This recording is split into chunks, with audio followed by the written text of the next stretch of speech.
Mwa bantu mwe ngo buriya ngo n'ingwe ntiyari izi gufata ku gakanu ngo ahubwo ngo barayibyigishije. MK ati aragaruka avuga ati noneho ntago nakubarira na rimwe wanyiciye ababyeyi, mama, nta muryango, nta nshuti, ati nsigaye ndi uwa kamwe, ati uno munsi ngiye kwihorera kandi Uwiteka anjye imbere rwose kuko sinabigambiriye, sinjyana n'umutima mubi.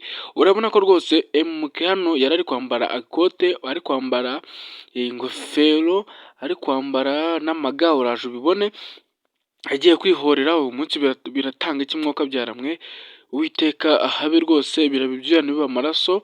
MK aho ngo yari atoraguye ga agiye kuyambara kugira ngo ajye kwihorera. Mwe turebana rero iyi umusore w'umukire ni filime nyarwanda, mana wereye igikoresho, reba masike agiye kugenda yambaye.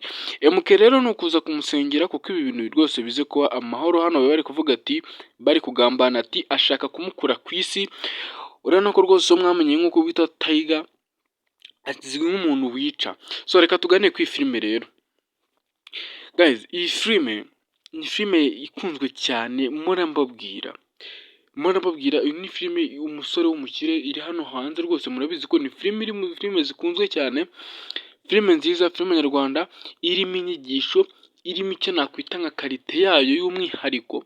Kuko iyi filime ubundi murabizi ijya gutangira, yatangiye ari nko gushaka kwereka abantu ukuntu umukobwa amenyana n'umuhungu kuri social media, gusa bajya guhura ugasanga hari ikindi kintu umuhungu yabaye nk'umuhisha kugira ngo ese umukobwa aramukunda.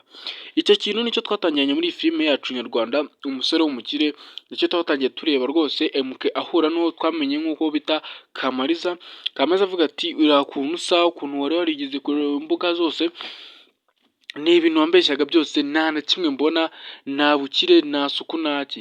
MK rero benshi twe tubizi ko twe yabiteguye, abarebaga iyi filime twe tuzi ko yabiteguye ari nkaho yashakaga kureba ko amukunda. So Kamariza rero ngo yaje kwigaragaza nabi.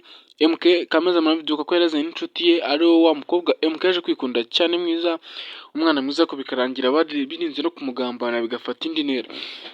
So rero iyi episode isohotse ndagira ngo tuyiganireho. Iyi episode ya 18 guys, muri abantu nkunda, mbasha no kubashimira rwose muri ikiganiro nakoze cyashize mu munsi washize, cyerekana kuri filime agahinda k'imfubyi, muri kungaragariza urukundo.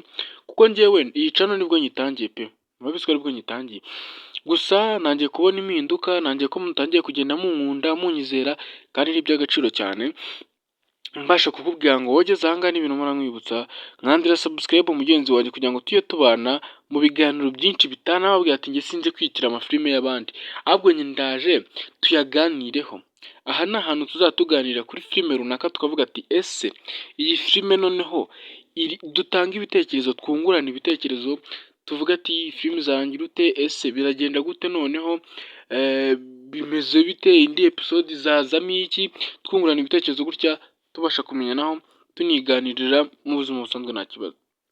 So benshi rero murabizi njye dukunda kwibanira gutya tuganira, munyandikira amakomenti, nabwiye ko twakoze n'urubuga rwa WhatsApp tuganiriraho, tukaganira nyuma y'ibi byose yo kuganira ku mafilime, tukaganira no mu buzima busanzwe, tukaba twabasha kumenyana, tukibwirana amazina. So rero njyewe mwumva ahangaha, ubundi amazina nahawe n'ababyeyi, njyewe nitwa Tumusifu Jarvis, nkaba nkora kuri iyi channel yanyu cyangwa se channel yacu Rwanda Film cyangwa se Films and Cinematography. Ni channel icaho ibiganiro bya filime cyangwa se filime, usibye ko murabizi yuko ibintu byo gukora filime cyangwa se kwitira filime y'abandi ni ibintu bihanirwa na YouTube, kandi tuba tugira ngo dukore YouTube turako byabyara umusaruro. Namwe rero mba nshaka kubabonaho uwo musaruro, mukawugaragariza urukundo kugira ngo turebe ko hari icyo byatanga. So rero tudatinze, murabizi ko nakunda kubarya umwanya wanyu, ahubwo nkunda kubabwira ati reka tuganireho birangire, dusoze tuzahure mu video zindi ziba zikurikiye. So rero iyi filime rero ni ukuyitega, ni ukujya tukayireba irambuye. Murabizi ko ngenda ndi gukora utuvido duto kuko hari ibikoresho bike na bike narabona, gusa tuzagenda tubibona kandi Imana izagenda bidufashamo. Rero reka mabwate umunsi mwiza, mbasezeye, duhure muri video saha, ciao ciao, bye, kanda subscribe, duhure bayi.